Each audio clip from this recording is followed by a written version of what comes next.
Yeah. You know what else is incredible? Anytime you can talk to Joel Bitonio, especially when he's at the Pro Bowl. Oh, That's always a win. huge How you doing, win. buddy? Good. What's up, guys?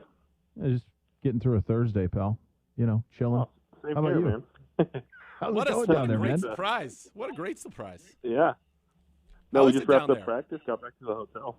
It's a little chilly, man. I think I brought some of the Cleveland cold with me. It finally warmed up a little bit today, but the first couple of days have been pretty cold. Now, what define that, Joel, obviously. I mean, pretty cold. Are we talking, what, 45, 50, or what? Yeah, 45, 50 with a little wind chill. I mean, it was Wow. freezing overnight for Orlando, so pretty cold.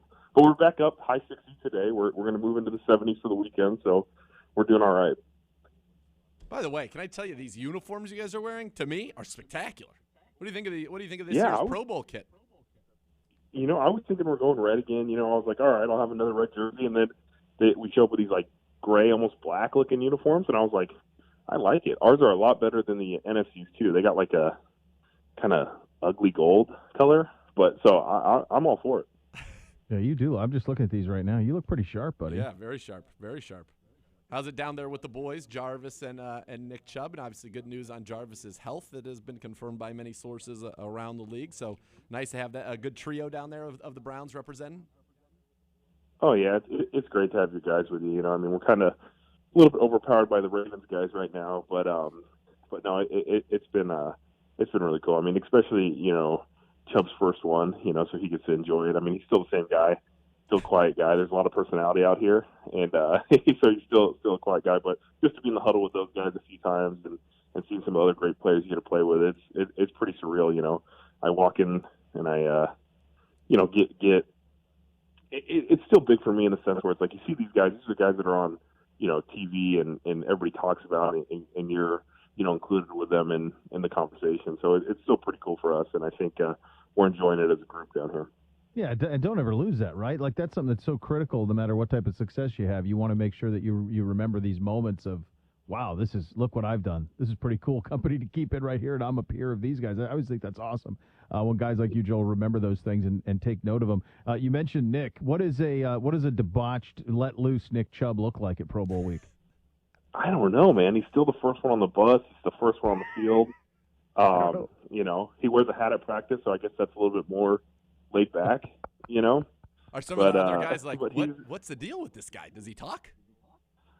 No, I think they, I think they know who he is. They've realized that we got Ingram and Henry as our other couple running backs, and they have some good personality. So he lets them, kind of take the shine. But I wouldn't be surprised if Nick gets fed the ball. We got to, take care of him, but we want him to get some yards too. No doubt about it. Joel, have you had an opportunity yet to speak with the new head coach, Kevin Stefanski? And if so, what were your impressions?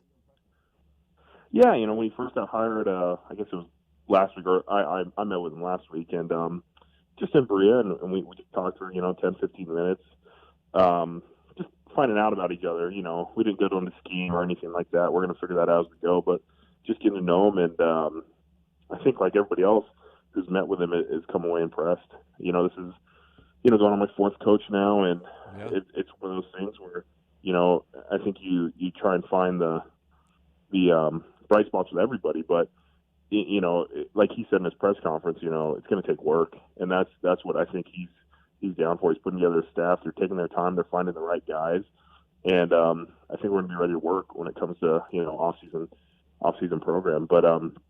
But just from the few minutes I had, man, he's a smart guy. He seems to have a philosophy on everything. You go down, just detail by detail. He's so detail oriented. He seems like he's invested in.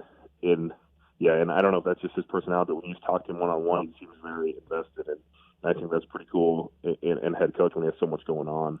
But I'm looking forward to it, Like I said, we haven't really talked about scheme or anything like that, but I'm looking forward to the opportunity, and I think his plan is a good plan. I think we're going to be moving in the right direction, but it's going to take work, like you said. Have you at all checked out with the Minnesota offense from last year since he's been hired and kind of taken a look at some of the stuff they did? Oh, I got my feelers out, man. Yeah,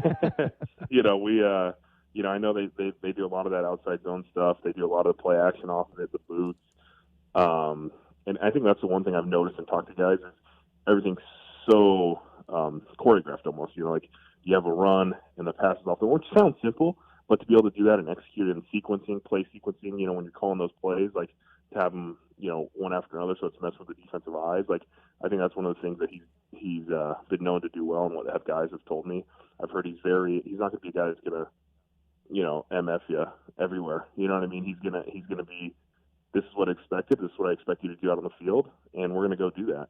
But I've kind of been in a similar offense with Shanahan my rookie year, and I really enjoyed it. You can be an athlete, you can run. You're not dropping. I mean, you saw the Niners in the NFC Championship game. I mean, I don't know if we're ever going to, pass the ball 8 times in a game like they did, but when you're running the ball so well and you can take the shots on play action, it all kind of works out. So you mentioned that. That's where I was going to go. 2014, this is Kevin Stefanski comes very much from a Kubiak-Shanahan school in terms of the offensive philosophy, what they run, the personnel groupings. And you mentioned he's detail-oriented. And I remember you telling me Kyle was the most detail-oriented guy you had been around, because you have to marry that run and the pass and make them look the same. And for you to kind of go back to that, you mentioned, I know you just said right now it's exciting for you, but what makes that so successful, and what does it take to get that done? Yeah, so I think that was one of the things I took away also from my meeting with Coach was just, the players care about what's important. So if the coach is emphasizing something, the player's going to put that on their shoulders and say, this is what we need to get done. And I think Kyle did a great job of that when I was a rookie, is he emphasized everybody's importance on each play. You know what I mean? And he took us into that meeting, on a Wednesday, Thursday, Friday of the week, and continued to emphasize each play, each player, and how it all works together, the details of each play. And, Coach Stefanski came along and kind of gave me that same memo, and it got me excited because I know everybody was prepared, those years, and we were ready to roll. And if we can get, something similar going on, it gets you excited.